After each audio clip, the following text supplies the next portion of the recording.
Salam teman-teman dimanapun berada di seluruh Nusantara. Selamat bergabung kembali di channel ITW2R, channel yang akan berbagi informasi dan edukasi penting untuk semua kalangan. Dan terlebih dahulu jangan lupa dukung terus channel ini dengan cara like dan subscribe. Juga bagikan kepada yang lain agar yang lain dapat mengikuti informasi-informasi terbaru melalui channel ini. Dan teman-teman dimanapun berada, melalui kesempatan ini satu kabar penting untuk teman-teman ketahui berikut ini.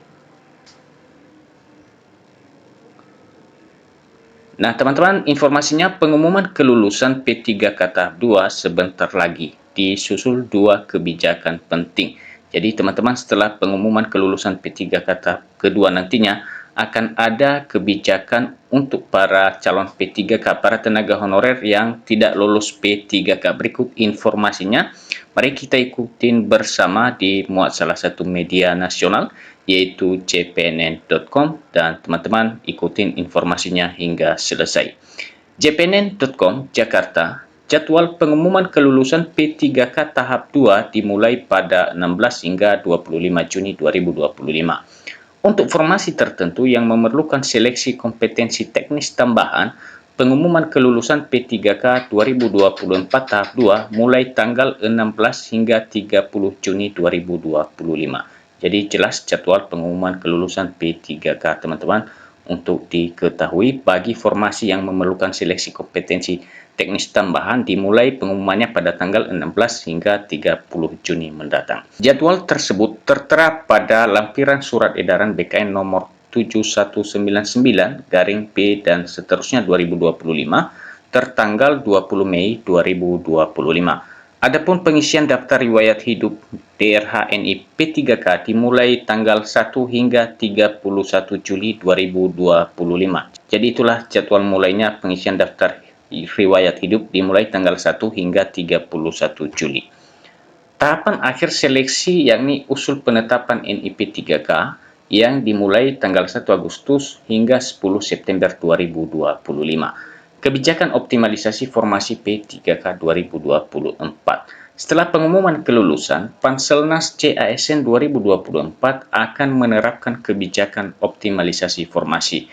Jadi demikian hal ini informasinya kita dapatkan, teman-teman, bahwa nanti setelah ada pengumuman kelulusan bagi para P3K atau peserta seleksi P3K tahap kedua, oleh panitia Panselnas akan menerapkan kebijakan optimalisasi formasi. Perlu diketahui, kebijakan optimalisasi formasi pernah diterapkan pada 2023 sebagai respon masalah gugur massal P3K teknis 2022 akibat nilai tes tidak mencapai passing grade. Kebijakan tersebut dipayungi regulasi Kemenpan RB nomor 571 tahun 2023 tentang optimalisasi pengisian kebutuhan jabatan fungsional teknis pada pengadaan P3K tahun anggaran 2022. Saat itu, optimalisasi dilakukan dengan mereformulasi kelulusan, yakni berupa pemeringkatan atau ranking pada setiap jabatan yang formasinya belum terpenuhi. Kebijakan afirmasi P3K teknis 2022 tersebut berlaku bagi honorer dan honorer K2 peserta seleksi P3K teknis tahun 2022. Data resmi menunjukkan P3K tenaga teknis yang dinyatakan lulus seleksi 2022 sejumlah 51.687 atau 46,8%. Setelah diterapkan kebijakan optimalisasi, jumlah kelulusan P3K tenaga teknis naik drastis menjadi 69,60%, yakni sebanyak 78.867 orang.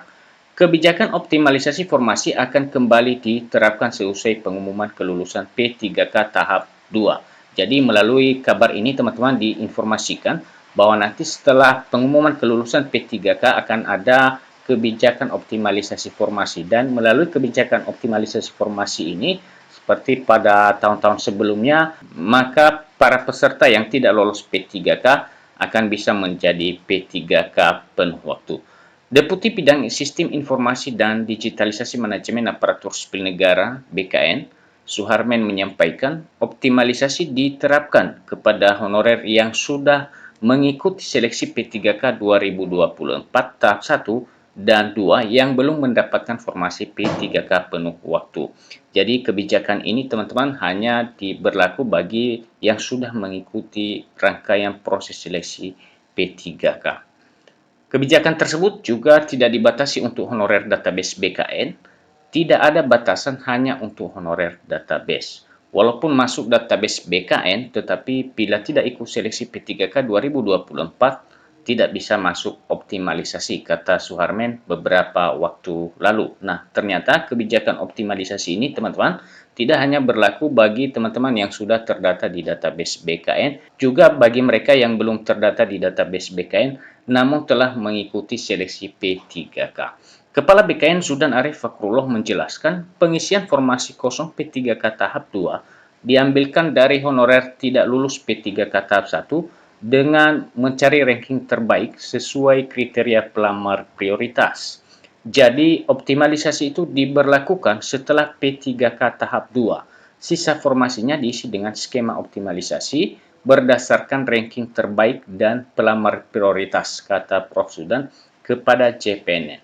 Terhadap honorer yang tidak mendapatkan formasi di tahap optimalisasi, kata Prof. Zudan, akan dialihkan menjadi P3K paruh waktu. Jadi teman-teman yang nantinya tidak lolos pada saat pengumuman, lalu kemudian juga tidak masuk dalam kebijakan optimalisasi ini, maka teman-teman akan diangkat menjadi P3K paruh waktu. Demikian melalui informasi ini disampaikan oleh Kepala BKN.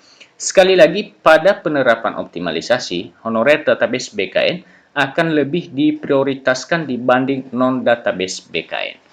Setelah optimalisasi diterapkan, ternyata masih ada sisa honorer peserta seleksi tahap 1 dan tahap 2 yang tidak kebagian formasi, barulah masuk pada pengangkatan mereka menjadi P3K paruh waktu.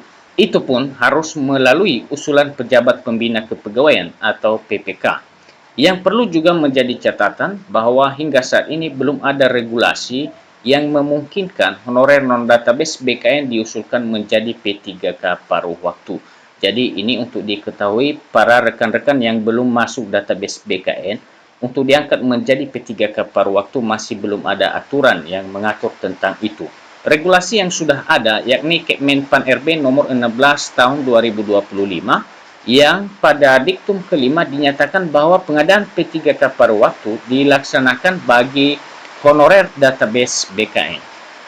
Mekanisme pengangkatan honorer menjadi P3K paruh waktu diatur dalam Kemenpan RB nomor 16 tahun 2025 yang menyatakan bahwa pengadaan P3K paruh waktu dilakukan berdasarkan hasil seleksi ASN 2024. Pada diktum kelima, Kemenpan RB tertanggal 13 Januari 2025 itu dinyatakan bahwa pengadaan P3K paruh waktu dilaksanakan bagi honorer database BKN dengan ketentuan sebagai berikut. Yang pertama, telah mengikuti seleksi CPNS tahun anggaran 2024 namun tidak lulus.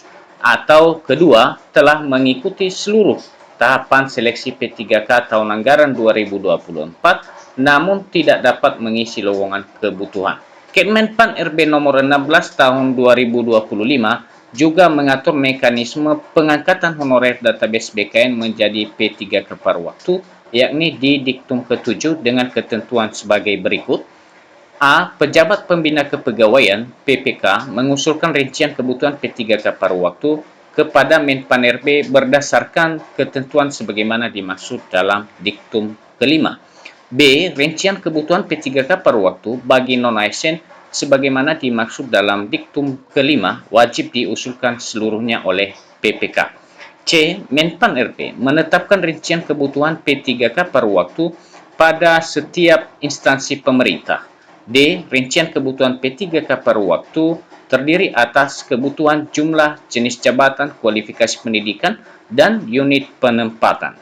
Berikut yaitu PPK, Pejabat Pembina Kepegawaian, mengusulkan nomor induk P3K, nomor identitas pegawai ASN, kepada Kepala BKN paling lama 7 hari kerja setelah mendapatkan penetapan rincian kebutuhan P3K paruh waktu dari Menpan RB.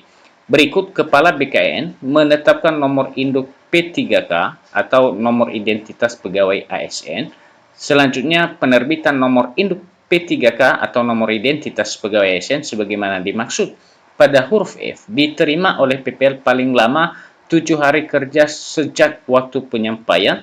Dan terakhir, PPK menetapkan pengangkatan P3K paruh waktu sesuai dengan ketentuan peraturan perundang-undangan. Nah, demikian setelah pengumuman kelulusan P3K tahap 2, dua hal penting penentuan nasib honorer, yakni kebijakan optimalisasi dan pengangkatan menjadi P3K paruh waktu. Nah, teman-teman, itulah kebijakan yang akan dilakukan nantinya setelah ada hasil pengumuman kelulusan bagi para P3K peserta tahap 2. Dan tadi seperti dijelaskan bahwa akan ada kebijakan optimalisasi, dan bagi mereka yang tidak masuk dalam kebijakan optimalisasi, maka selanjutnya akan diangkat menjadi P3K paruh waktu. Demikian saja informasi yang dapat kami bagikan melalui kesempatan ini, dan sampai ketemu kembali. Salam.